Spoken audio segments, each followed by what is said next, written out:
అని కడుపేద వ్యక్తి.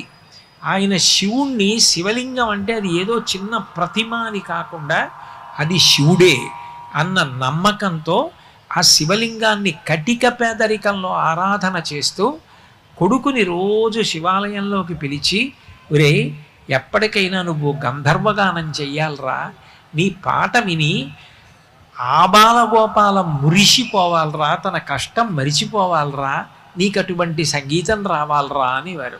అది గట్టిగా అప్పటికే 15 ఇళ్ళు ఉన్నటువంటి అగ్రహారం. అంత చిన్న అగ్రహారం కృష్ణా తీరంలో. అటువంటి చోట పిల్లవాడు తండ్రి మాటలు విని రోజు శివుడికి నమస్కారం పెట్టుకున్నాడు.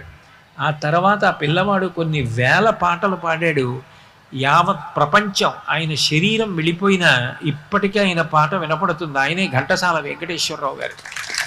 అంటే పరమేశ్వరుడు ఏది ఇవ్వలేడు,